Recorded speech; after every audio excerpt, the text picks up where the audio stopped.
Welcome to Curious Minds English. Oh, I'm intrigued. What law are we talking about? It's called Prohibition. It happened in the United States in the 1920s. Basically, they made alcohol illegal. Wow, that sounds like a big deal. Why did they do that? Well, there were a few reasons. One big reason was a group called the Women's Christian Temperance Union. They believed that alcohol was causing a lot of problems, especially for women and families.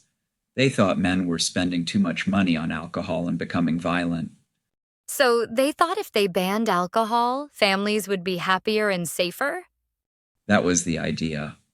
Also, World War I was happening at the time. Many beer companies were owned by German Americans. People started to associate beer with Germany, which was the enemy. So there was this anti-German feeling that helped push Prohibition forward. I see. So it was a combination of social and political factors? Exactly. In 1920, they passed a law that made it illegal to make, sell, or transport alcohol. Okay, so what happened next? Did everyone just stop drinking? Laughs. Not exactly. What actually happened was kind of crazy.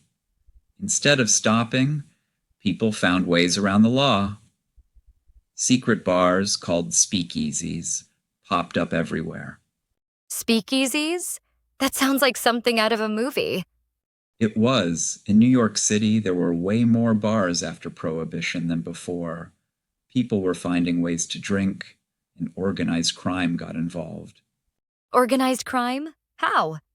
Well, someone had to supply the alcohol to these speakeasies, right? Gangs started making and selling alcohol illegally.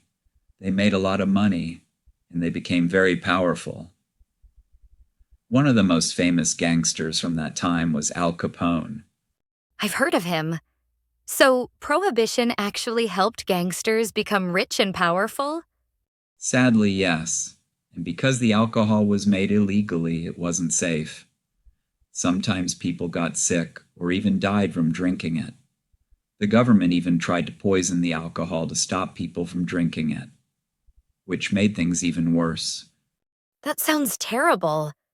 So, it didn't really solve the problems they were trying to fix? Not at all.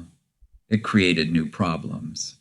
Crime went up, people got sick, and the government lost a lot of money because they couldn't tax alcohol. So, how did it end? Eventually, people realized that Prohibition wasn't working. In 1933, they repealed the law, which means they got rid of it. Wow, what a story. So, today we learned that Prohibition, which was meant to solve problems, actually created even bigger ones. It led to the rise of organized crime, unsafe alcohol, and other unexpected consequences. Yes, and remember that sometimes trying to control people's behavior through laws can have unintended results. That's a really good point. So, Chris, there were a few words that I think our listeners might want to know a little bit better. Sure, Jessica, what words are you thinking of? Well, what about temperance? Temperance means avoiding alcohol. The temperance movement wanted people to drink less or not at all. Okay, that makes sense. And you mentioned repealed. What does that mean? Repealed means to cancel or take away a law. So when they repealed Prohibition, they canceled the law that made alcohol illegal. Got it. And lastly, what about organized crime? Organized crime refers to groups of people who work together to do illegal things, like selling alcohol during Prohibition. They often use violence and corruption to get what they want. Okay, that's helpful. Thanks, Chris. You're welcome, Jessica. So what did you think about Prohibition? Did you find it interesting? I did. It's amazing how one law can have such a big impact on society. Absolutely. It's a reminder that laws can have unintended consequences, and it's important to think carefully before making big changes. Well, that's all the time we have for today. Thanks for listening, everyone.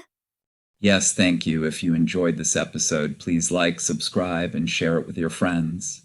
And let us know in the comments what other topics you'd like us to cover. We'd love to hear from you. Until next time, goodbye. Bye.